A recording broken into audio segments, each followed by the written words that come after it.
tal? ¿Cómo les va? Bienvenidos a este nuevo Master Think, este espacio que hemos desarrollado ya hace 2 años, estamos en el tercer ciclo, donde proponemos poder viajar por encima de las nubes, poder conversar esas cosas que van mucho más allá de la coyuntura y que nos plantean en el mediano plazo, pero no para evadir la realidad, sino para que nuestra realidad se construya apalancándonos en ese futuro.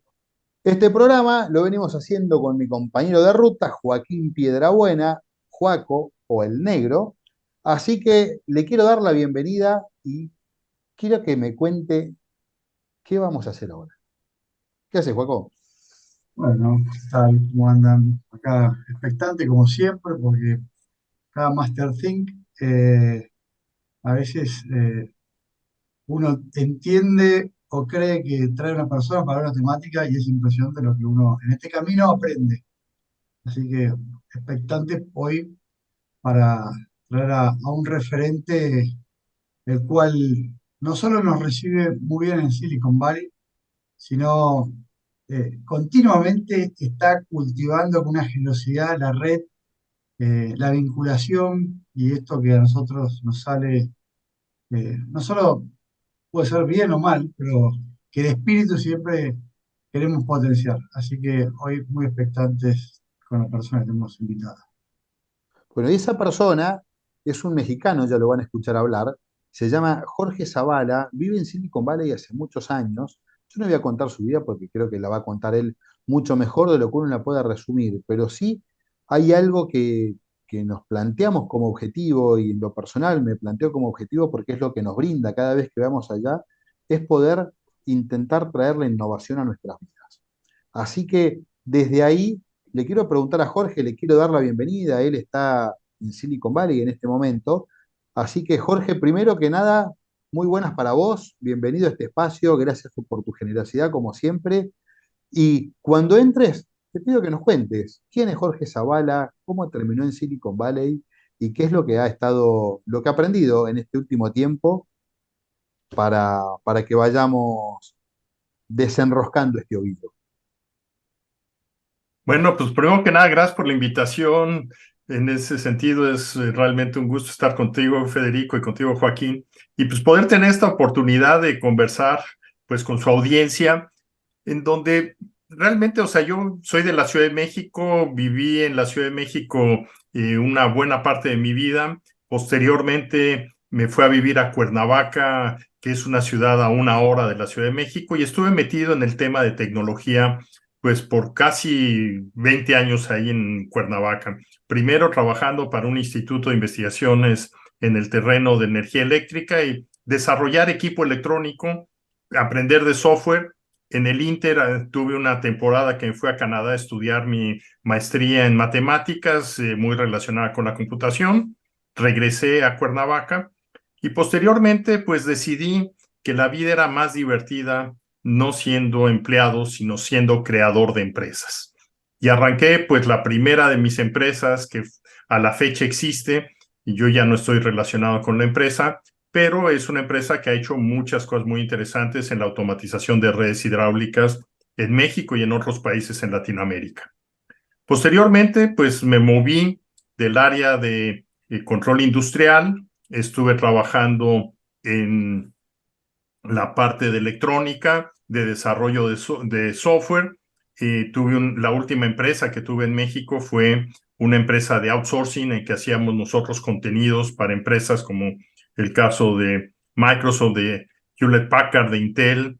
Y esto pues me abrió realmente el interés de conocer cómo pues la tecnología sucedía en el lugar donde la tecnología nace. Y coincidió que mi última empresa que yo tuve en México, pues nos involucramos mucho con el gobierno de México para desarrollar pues la industria de software en México. Creé un portal que se llamó en su momento software.net, que era pues realmente la comunidad de la gente desarrollando software en México más grande que tuvimos en algún momento dado. En ese entonces pasé de ser empresario a entender cómo crear empresas ya como inversionista de capital de riesgo. Y después de cerrar mi última empresa, decidí meterme junto con un grupo de amigos a crear un fondo de inversión de capital de riesgo en México, que fue un buen intento, y algo de lo que descubrimos fue uno de los problemas que en ese momento, estamos hablando del año 2000, 2003, en donde uno pensaba que conseguir dinero era difícil para poder invertir. Y la realidad es que no es fácil, pero es más difícil encontrar buenas empresas en donde invertir. Y esto nos llevó a transformar el fondo de inversión o crear una filial del fondo de inversión en una aceleradora de negocios. Esta aceleradora de negocios, operando en México, empezamos a teníamos un capital para poder invertir en empresas mexicanas, y antes de invertir en ellas, lo que hacíamos era pues prepararlas para que pudieran escalar. Eso me lleva al año 2004, cuando el gobierno de México decide apoyar la creación masiva de empresas, con el presidente Fox en ese momento hablaba de crear changarros, que es la manera de decir pequeñas empresas, y un grupo de tecnólogos nos acercamos a la Secretaría de Economía y hablamos con ellos, decir, oigan, hay que hacer las empresas del futuro. ¿Y cómo son las empresas del futuro? Pues las empresas que hagan software, que hagan hardware, que hagan tecnología, pues que podría ser biotecnología, podría ser automotriz, aeronáutica. Y eso despertó el interés de parte de la Secretaría de Economía para explorar cómo se hacían esas empresas, y visitamos en el año 2004 pues Silicon Valley, fuimos a San Diego, fuimos a Austin, fuimos a Boston, y estuvimos en Chile también, en donde pues hay toda una trayectoria de cosas muy interesantes que ha hecho Chile para desarrollar sus industrias, mucho antes de Startup Chile, que para mucha gente puede ser un referente muy importante. Y eso nos llevó a descubrir la importancia de crear esas empresas. Y yo recuerdo que en el viaje que tuvimos a Silicon Valley, pues platicaba yo con la gente de la Secretaría de Economía y decíamos, oigan, pues es que la mejor manera de aprender a hacer los negocios en forma escalable y grande, pues es ir al lugar donde eso sucede. Y después de haber visitado Boston, Austin, San Diego y estando en Silicon Valley, pues definitivamente Silicon Valley era el lugar preferido o predilecto para todas estas empresas. Y de ahí surgió pues la iniciativa por parte del gobierno de México de cómo apoyar a las empresas mexicanas, creando una aceleradora en el sitio donde las empresas nacían. Y esto terminó siendo pues para mí una muy agradable sorpresa de que me invita el gobierno de México a dirigir este programa que en su momento se llamó TECVA, Technology Business Accelerator. Y en ese entonces, en el año 2005, pues me moví de la Ciudad de México, que fue después de vivir en la Ciudad de México, Cuernavaca, regresé yo a la Ciudad de México y me vine a Silicon Valley en 2005. Y desde entonces vivo aquí, soy un apasionado del lugar. Mucha gente dice que el Silicon Valley está en una crisis y está desapareciendo. La realidad es que este es un lugar ampliamente resiliente y está transformándose, eso sí, pero cada día nos da muy buenas sorpresas y muy buenas oportunidades para poderlo hacer. Mi formación profesional, o sea, yo estudié ingeniería electrónica, después estudié una maestría en matemáticas enfocado en el desarrollo de software. Eso lo hice en Canadá, en la Universidad de Waterloo, en el estado, en la provincia de Ontario, perdón. Y realmente esto nos llevó pues a una oportunidad de conocer pues cómo se desarrollaban grandes sistemas de cómputo, y donde mi tesis de maestría pues fue la construcción de una computadora que tenía 64 procesadores trabajando en paralelo para poder resolver problemas numéricos tipo Monte Carlo, que se aplicó en la creación de detergentes biodegradables, modificando el DNA de las materias que estábamos usando. Y esto, pues para mí, yo el tema de bioquímica y eso no entendí un carambas, pero lo que sí puedo decir es que el tema de cómo construir una computadora con 64 procesadores fue una aventura increíble, desde el punto de vista de hardware, desde el punto de vista de software y desde el punto de vista de desarrollar el ambiente de trabajo para que esto sucediera. Ahí, Jorge, qué camino, qué tras récord, qué cuánto conocimiento.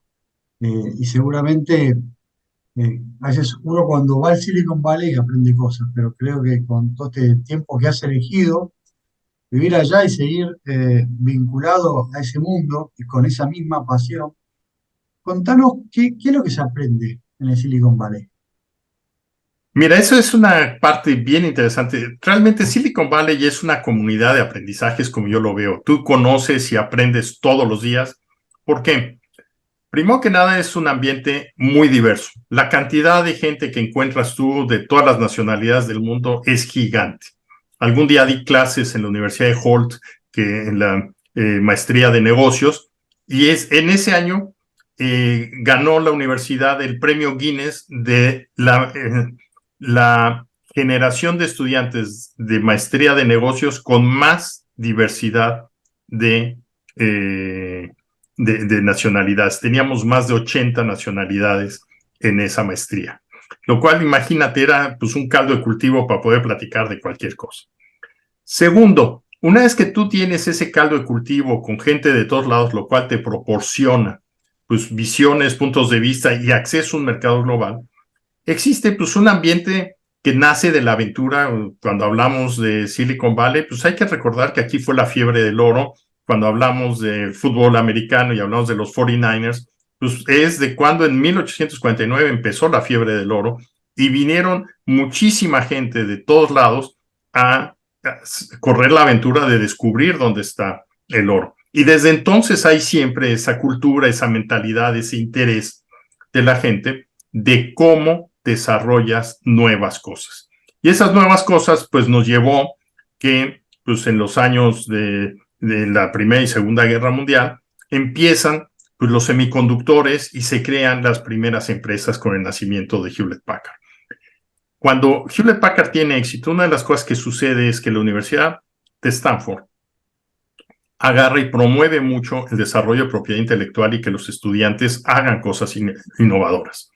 Y esto sucede con el dinero que empresas como el resultado de lo que pasó con Hewlett Packard, de que empieza a haber una gran riqueza, las empresas tienen excedentes, los inversionistas o los fundadores de esas empresas tienen dinero, empiezan a invertir en otras empresas y empiezas a encontrar que hay un círculo virtuoso que es una de las grandes maravillas que tiene el Silicon Valley.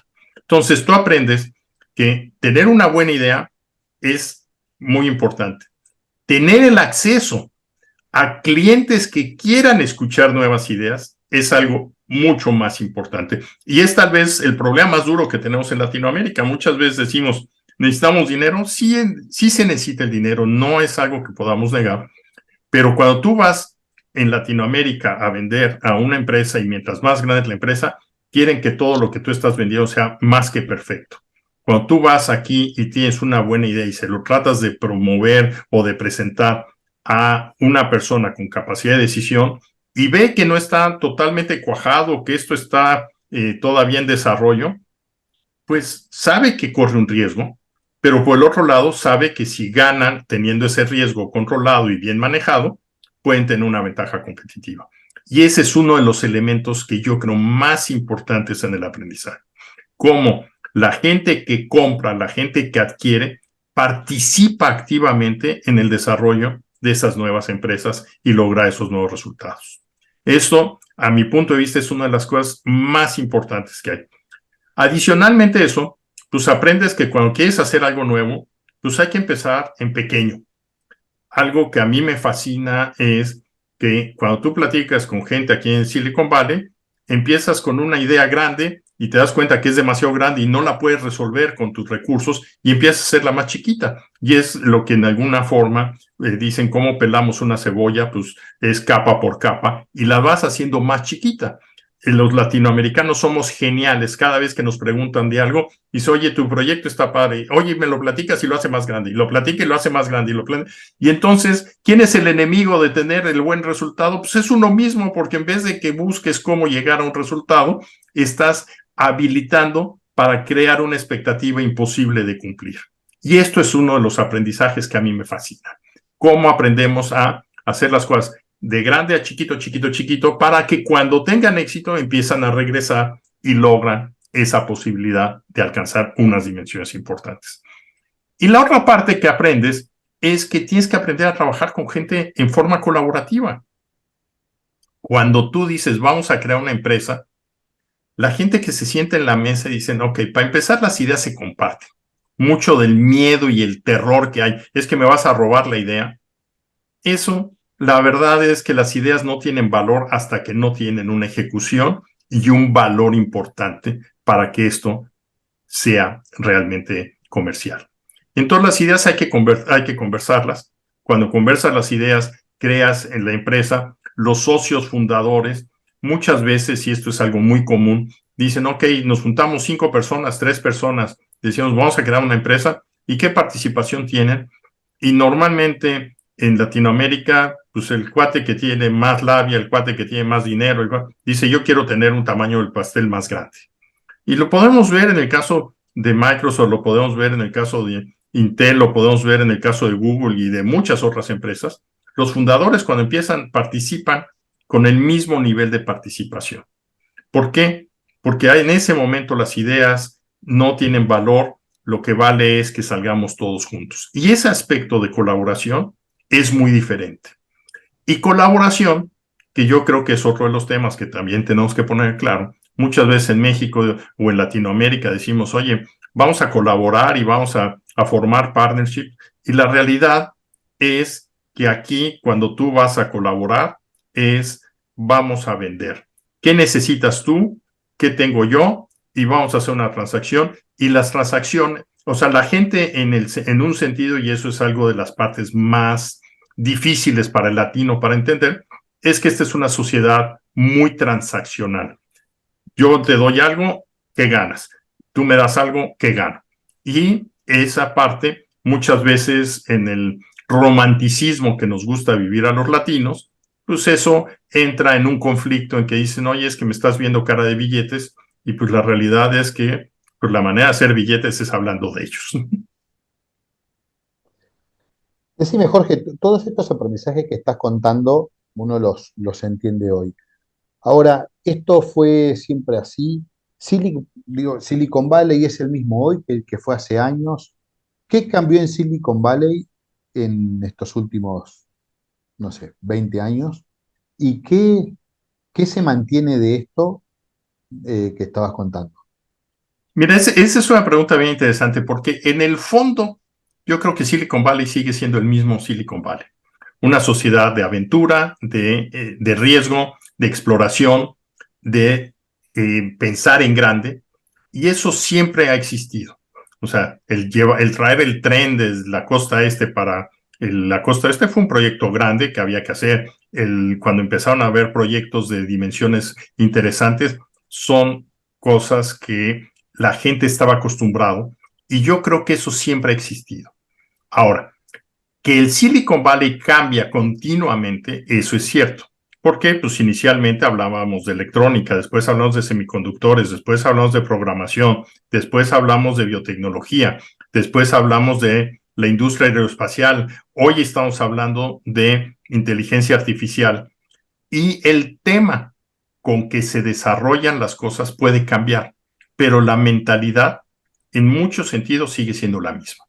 Una apertura es algo que a mí me encanta, o sea, yo participo y estoy metido, me acaban de invitar a ser miembro del Hacker Dojo como parte del board de ellos, y eso es una muestra de cómo hay una apertura para que la gente de fuera participe y hagamos cosas con ellos, y esto es algo que a mí me encanta. Y tú llegas al Hacker Dojo y encuentras que hay de todo tipo de nacionalidades, habla de todo tipo de negocios, y todo el mundo está dispuesto a platicar contigo. Esto yo creo que es una de las cosas que tenemos que entender. Entonces, a tu pregunta es, ¿qué tanto ha cambiado? Pues la verdad es que ha cambiado en lo que hace, pero no en la forma de lo que lo hace, cómo lo hace. Y esto es algo que es muy valioso.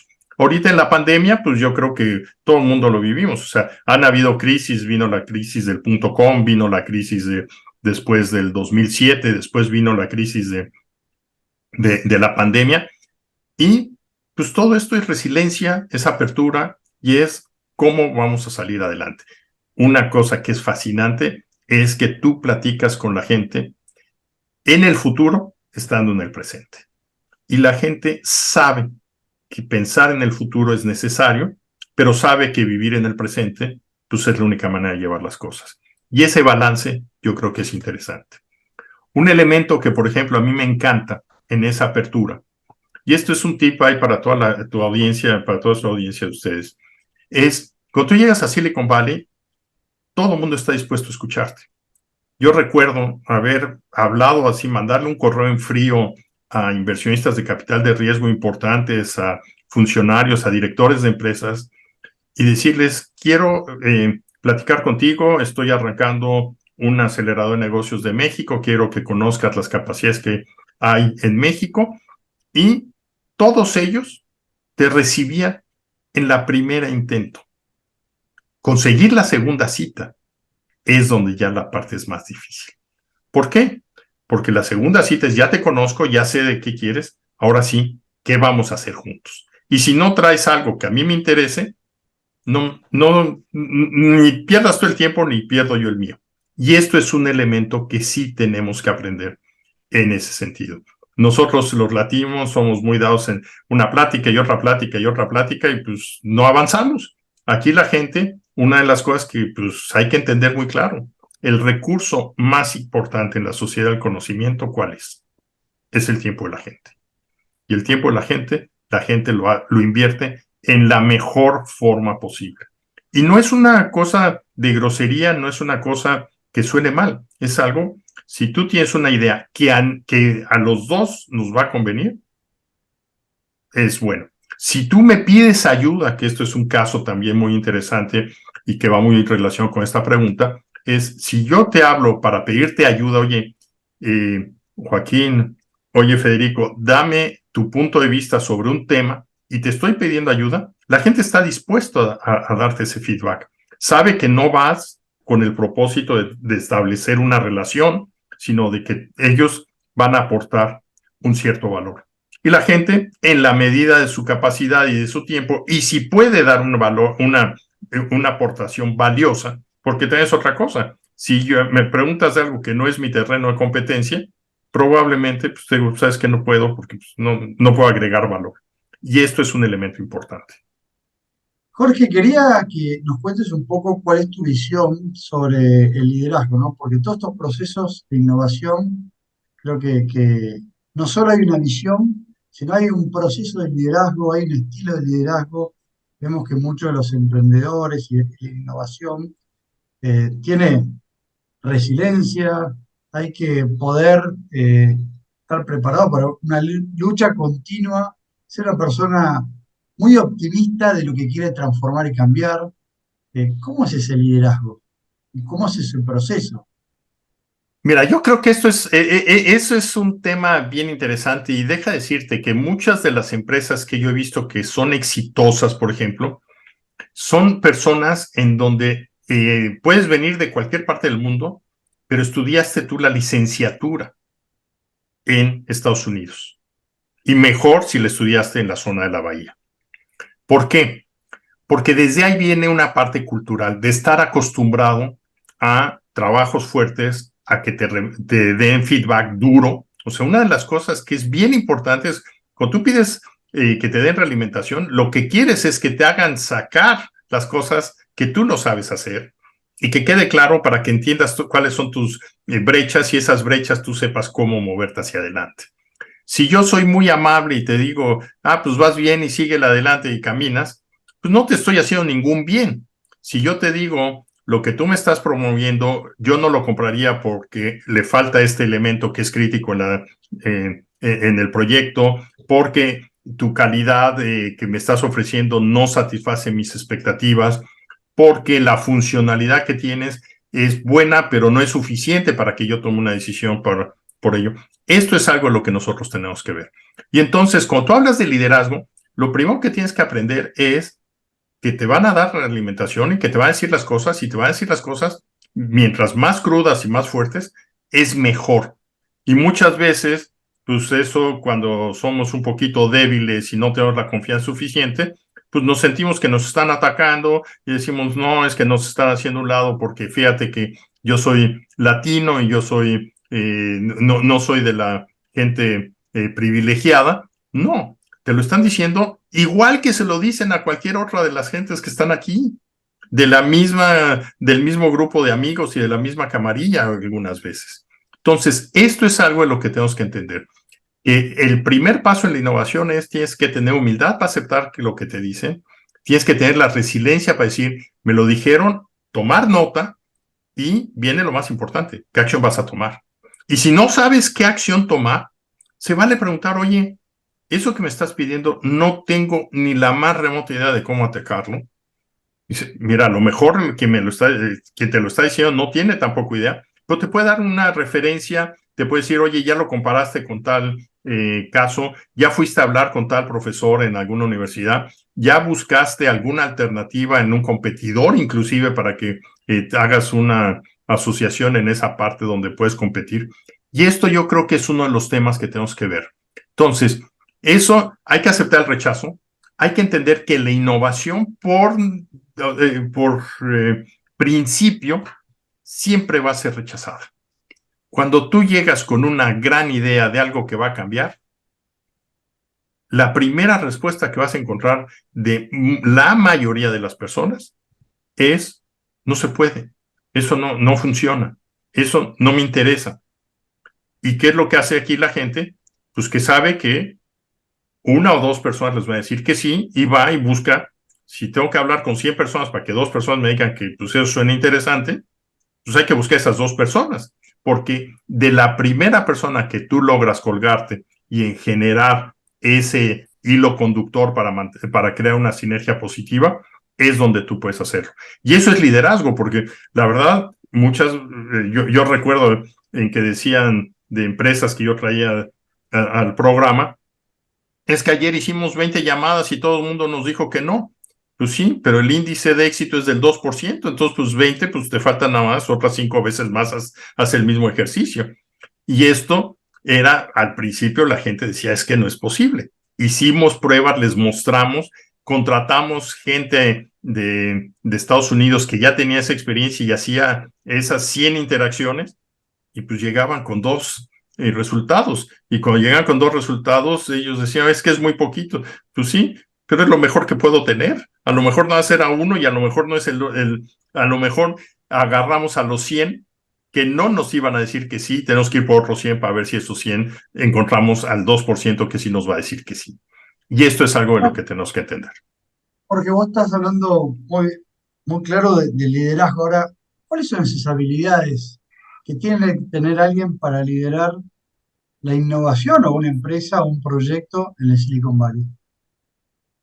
Mira, la primera cosa es que tú tienes que tener mucha confianza en ti mismo. ¿Por qué? Pues porque tú sabes que vas en contracorriente y tú estás convencido de que vas a llegar al éxito.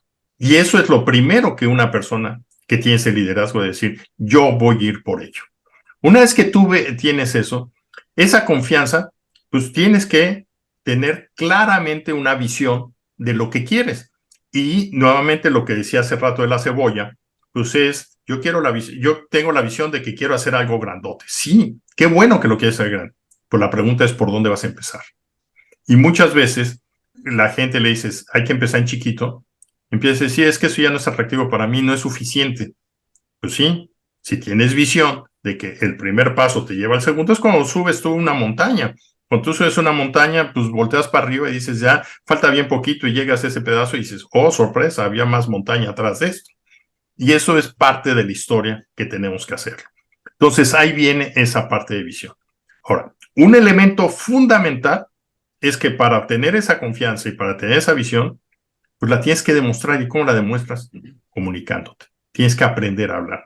Una de las cosas que Silicon Valley es increíble, cuando yo llegué aquí, la cantidad de gente que estaba en mercadotecnia dice, oye, este es el negocio de la tecnología, ¿por qué tanta gente de mercadotecnia?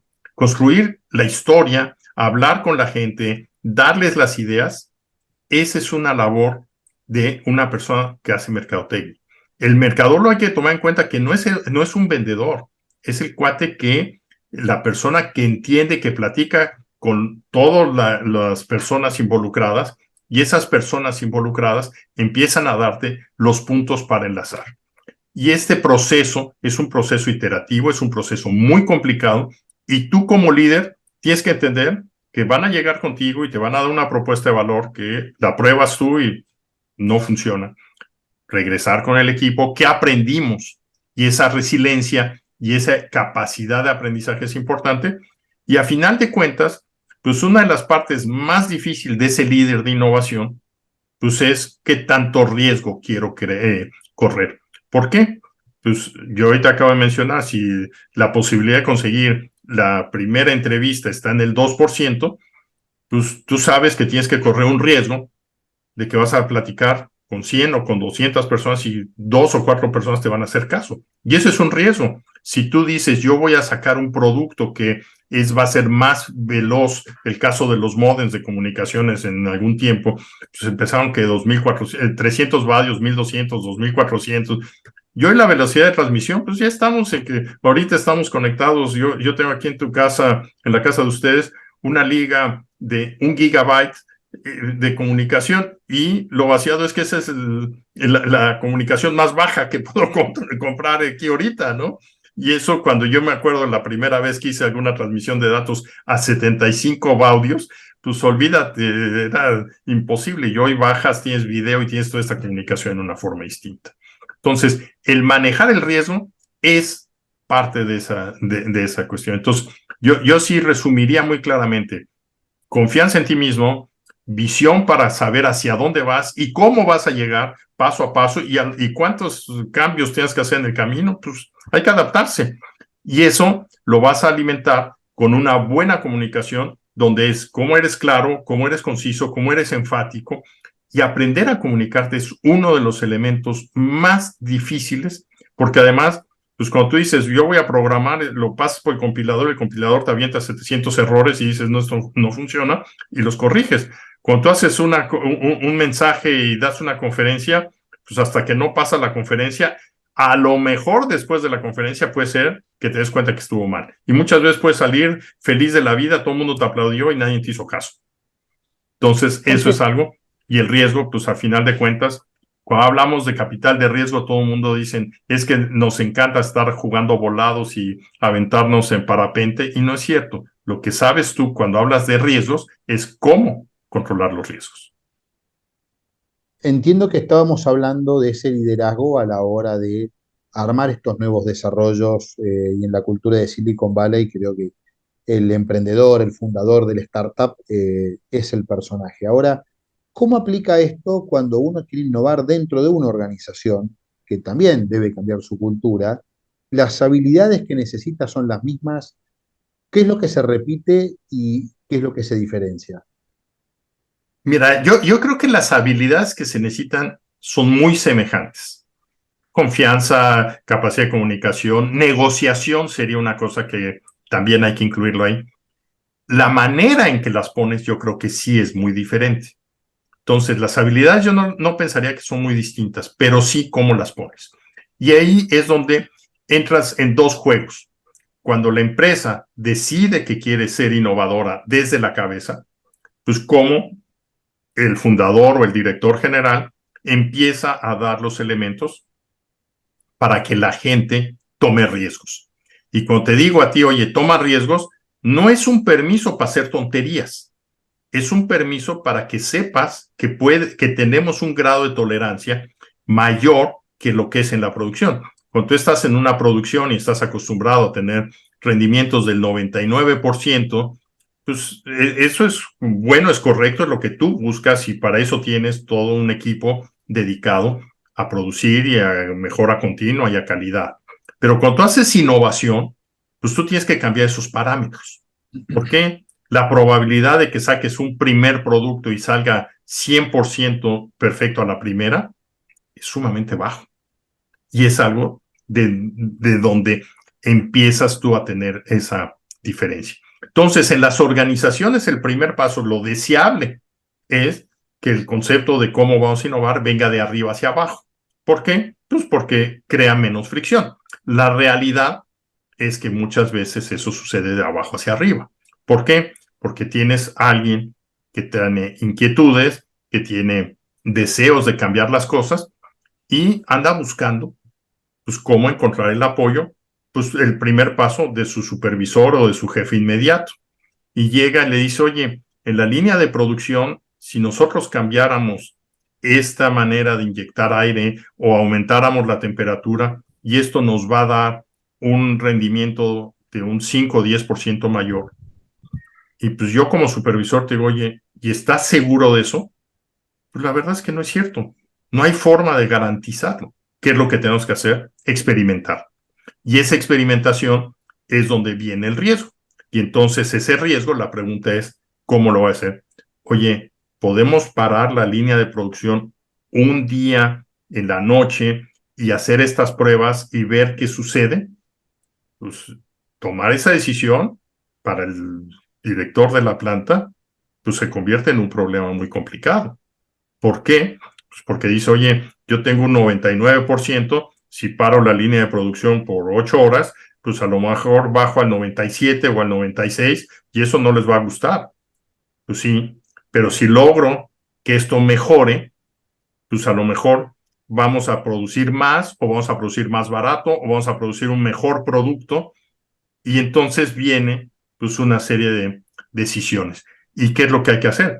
Pues esa persona inquieta trata de convencer al supervisor y el supervisor pues le da miedo y va con el gerente y el gerente le da miedo y va con el director de la empresa y ahí es donde pues tenemos que encontrar cuál es el camino. Y entonces pues es mucho más difícil porque la gente técnica tiene miedo muchas veces de hablar con el director general y hacerle planteamientos de este tipo. Entonces, eso es una cosa más fuerte. Entonces, allí yo sí creo que es algo que tenemos que generar caminos más dinámicos para que de abajo hacia arriba se entienda cómo vienen esos cambios y cómo de arriba hacia abajo se acepten esos cambios y se cree esa cultura o ese entorno para poder generar las cosas.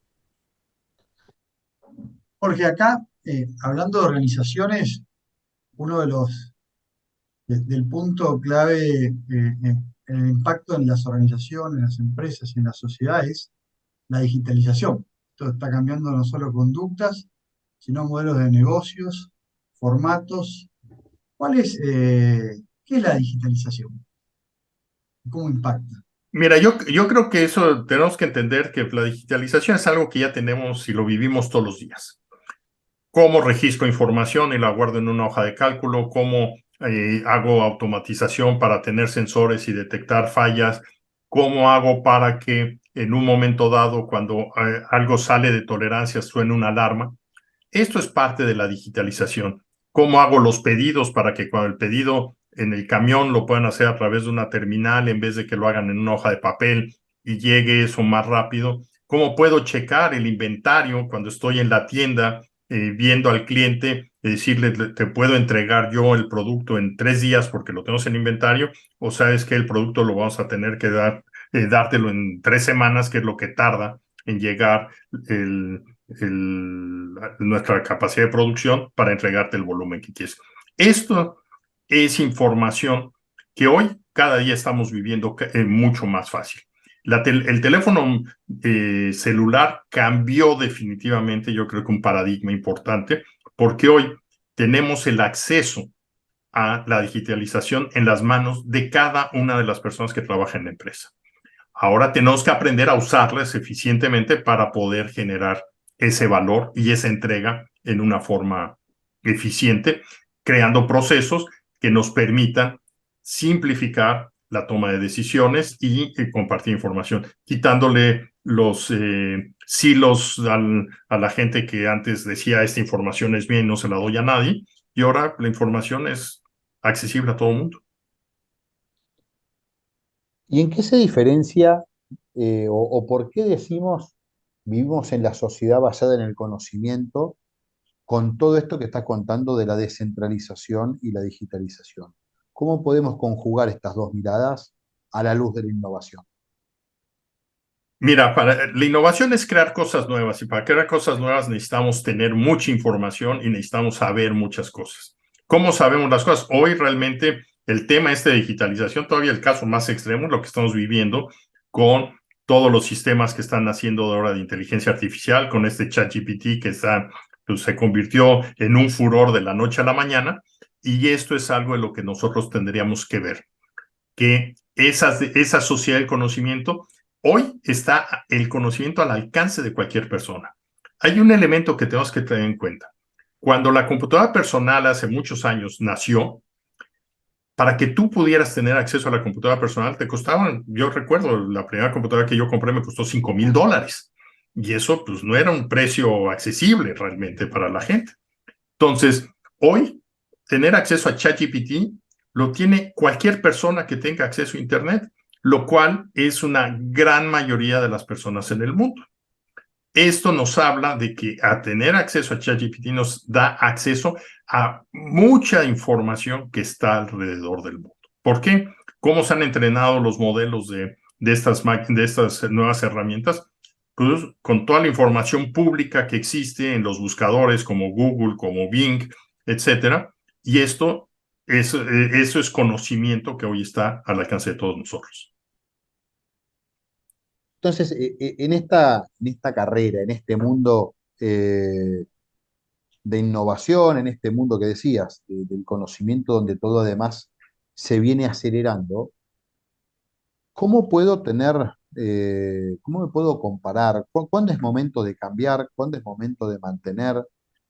¿Cómo puedo aprovechar o tratar de maximizar lo que estoy, no sé, o un desarrollo o un nuevo producto? ¿Y cuándo es momento de soltar? ¿Cómo se analiza ese proceso? Mira, hoy vivimos en un problema muy serio. La velocidad de cambio está creciendo a grados muy fuertes. ¿Y cuál es uno de los problemas que tenemos en la velocidad? Cuando estamos nosotros precisamente aquí en Silicon Valley, tú estás tal vez en uno de los lugares más rápidos del mundo. Y cuando tú estás en otros lugares, en cualquier otra parte del mundo, va más despacio. Y tú dices, si yo hoy quiero utilizar ChatGPT, digo, lo voy a hacer dentro de 6 meses. Cuando tú empieces a hacer eso en ChatGPT, tienes que tomar en cuenta que en Silicon Valley ya van 6 meses adelante, por lo cual tu distancia ha ido creciendo día a día. Y mientras más rápido vayas aquí en Silicon Valley, tú estás más lejos. Entonces, la innovación es algo que tenemos que preocuparnos en todo momento y tomar decisiones ya, porque los cambios no nos van a esperar. Los cambios están sucediendo. Y esto nos lleva a que cada gente dentro de nuestra empresa pueda ayudarnos. En la sociedad de conocimiento, hoy cualquiera de las personas de la empresa puede participar en cómo mejorar la capacidad de entrega, de fabricación, de desarrollo, de negociación. Y tenemos que escuchar a todos. Y eso lo vamos a escuchar usando precisamente cuestiones de tecnología. Esa realimentación nos va a llegar de todas las personas y tenemos nosotros que trabajar aceleradamente para que no nos quedemos atrás. El tema de cuándo seguimos o cuándo nos paramos es un tema muchas veces irracional. Yo digo que en el mundo de la innovación, mucho de esto son decisiones irracionales. ¿Por qué? Cuando volteamos a oír que Bill Gates decía, vamos a hacer una computadora personal y que 640K era todo lo que necesitabas para poder hacer cualquier cosa, 640K es lo que tiene tu reloj digital en la pulsera, y eso por muchas veces más. Esto ha cambiado radicalmente y va a seguir cambiando radicalmente. ¿Cómo lo vamos cómo sabemos que tenemos que parar cuando nos damos cuenta que lo que estamos haciendo, el competidor lo está haciendo mejor y nosotros tenemos que alcanzar? Y hay momentos en que a lo mejor no lo vamos a alcanzar. La pregunta es, ¿ser un segundo lugar en la cadena de producción o en la cadena productiva es todavía útil? O en muchos casos nos vamos a dar cuenta que ser un segundo lugar ya estamos fuera de la jugada. Muy claro ese proceso de innovación y el momento, ¿no? El momento siempre, porque uno está en continua competencia. Acá tengo dos preguntas. ¿Cómo puede la innovación ayudar a cambiar la cultura de una empresa? ¿Qué tiene que hacer una empresa para dar lugar a la innovación? ¿Es el huevo o la gallina? Me fascina eso, porque mira, la realidad es que la innovación hoy nos puede dar, la tecnología nos puede dar muchas cosas para cambiar la cultura. ¿Cómo? si tú llegas y dices este fin de semana que trabajas platicas con tus amigos y descubres algo interesante y llegas el lunes y dices, vamos a hacer un cambio y lo vamos a poner en marcha, eso ya es innovación. ¿Por qué? Porque tradicionalmente tú llegabas y eso lo delegabas y ponías un equipo y hacías un task force y generabas un comité y decías, en 48 horas, ¿cómo puedo mejorar algo? Ese cambio es parte de lo que tenemos que hacer y llevar ese cambio a la vida real nos va a dar confianza de que lo podemos hacer. ¿Qué es lo que sucede después de que lo vemos una vez? Decimos, si es posible. Y ahora más gente lo hace, es más posible. ¿Y qué es lo que estás haciendo después de que una, dos, tres personas lo están haciendo? Ya cambiaste la cultura. La cultura es el producto de lo que nosotros hacemos todos los días. Y esto tenemos que pensarlo muy claramente con la óptica de generar la capacidad para que las cosas se puedan hacer más rápido. Y para eso tenemos que soltarnos un poco las riendas, dar carta abierta para que las cosas se hagan bien, pero aprender, y nuevamente regreso al manejo del riesgo, para decir qué podemos arriesgar. No todas las cosas las podemos arriesgar en una forma abierta.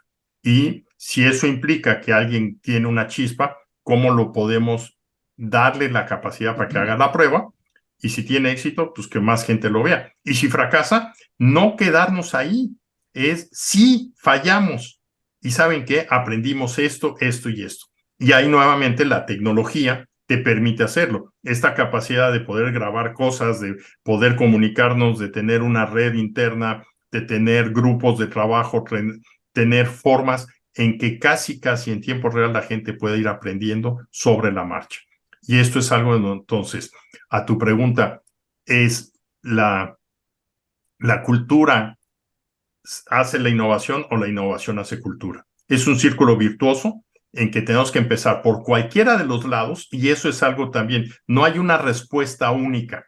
Yo cuando doy cursos de innovación, les digo, si cuando regrese dentro de un año escucho que ustedes están dando el mismo curso y me siento como participante y me doy cuenta que están usando lo mismo que dije yo, Houston, ustedes no aprendieron. ¿Por qué? Porque innovación es hacer las cosas diferentes. Ya aprendieron esto, ahora, ¿cómo ustedes van a hacer para que sea mejor?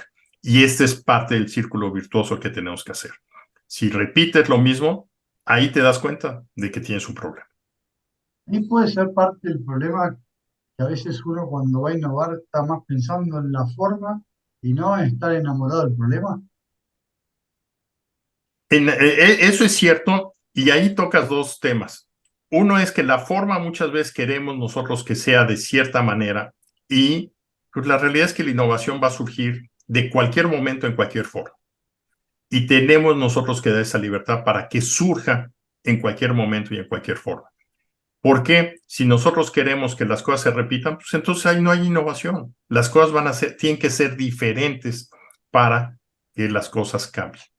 Entonces, aquí yo sí siento que tenemos nosotros que voltear a ver cómo generar ese permiso para que la gente tome riesgos y esos riesgos controlados y bien manejados se conviertan en un beneficio en que poco a poco pues nos vamos a dar cuenta que tenemos niveles de eficiencia muy altos a la hora de producir, pero también tenemos que tener niveles de eficiencia y de riesgo muy bajos a la hora de hacer innovación. Joaco recién trajo el problema como sustantivo para, como instrumento con el cual trabajar.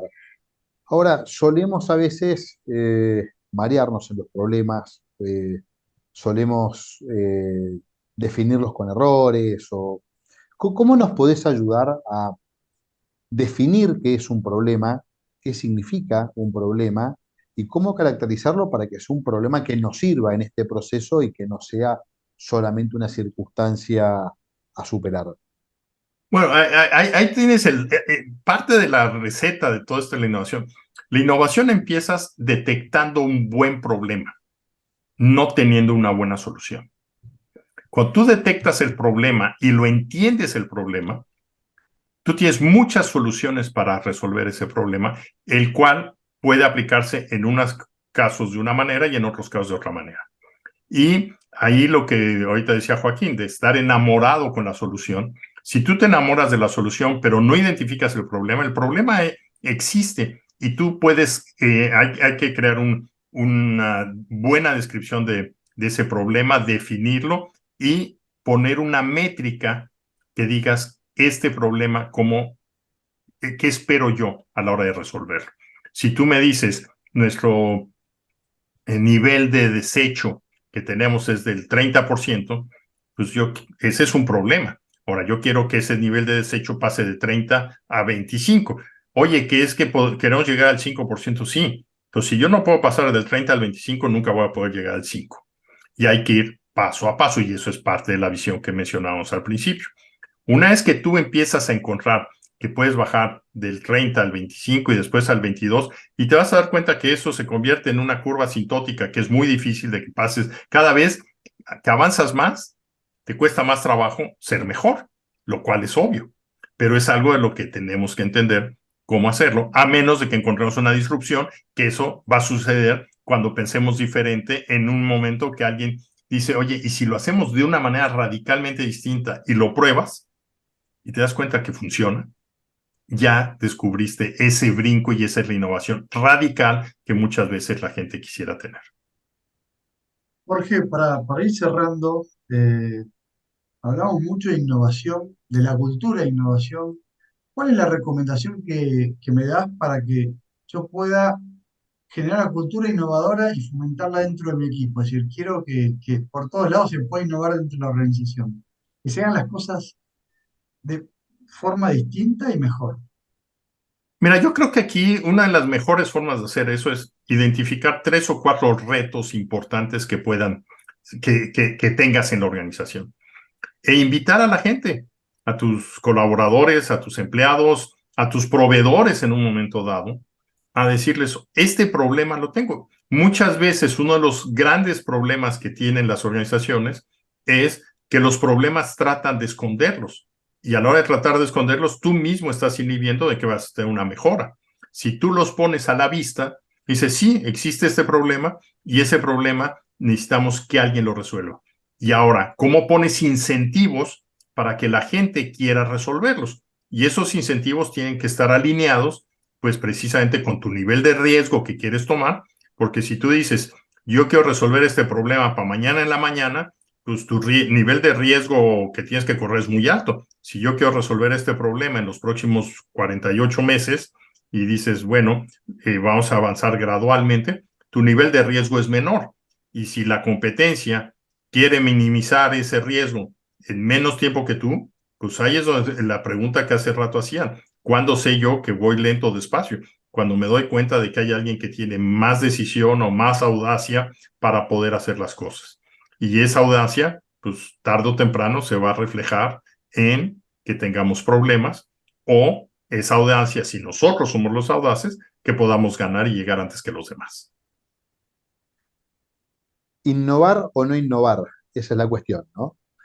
Eh, Mira, yo creo que definitivamente hoy no tenemos la opción de no innovar. Y eso yo creo que eso es una de las primeras cosas que tenemos. El mundo está cambiando, las cosas están acelerándose, eh, pero a niveles incrementales muy grandes. Y la verdad es que más vale que entremos y pongamos ese contexto en nuestra empresa, en nuestra organización, para que tenemos que ser mejores. La verdad es que estamos hoy, cada vez que me dicen es la tecnología la inteligencia artificial va a quitarnos miles de cosas, no es cierto. Ve el poder humano que hoy tienes para poder hacer las cosas mejor y más rápido y cómo poderlos hacer. Ayer estuve en una sesión que realmente era impresionante. O sea, usando la tecnología de ChatGPT con perfiles de distintas personas dándonos recomendaciones y platicando entre el mismo ChatGPT como si fueran distintas personalidades para poder tomar mejores decisiones. Cosas que anteriormente pasé esa simulación me hubiera llevado semanas o meses, poderlo hacer en cuestiones de minutos. Te queremos agradecer la generosidad de siempre, como dijimos al principio, y la promesa de seguir en contacto, de poder eh, potenciar estos vínculos que tenemos con la comunidad latina de Argentina, con la comunidad latina de Silicon Valley, con Argentina, con América Latina, con toda esta sociedad que está buscando un nuevo camino y creo que tenemos, bueno, mucho para trabajar y para proponer. Así que yo, de parte mía te despido, lo dejo a Joaco para que te salude y seguimos en contacto por otros canales. Jorge, gracias porque ya tenemos título para el Master Think. Es innovar no es una opción. Con eso quiero cerrar este momento y estar agradecido por tu tiempo y por la predisposición y el conocimiento. Muchas gracias. Pues un gusto y la verdad es que hay mucho que seguir platicando y con todo gusto lo haremos en ocasiones futuras. Hoy realmente el turismo de innovación, la mentalidad de innovación, el aprendizaje es algún elemento que si no lo tenemos en la mesa, señores, Houston, we have a problem.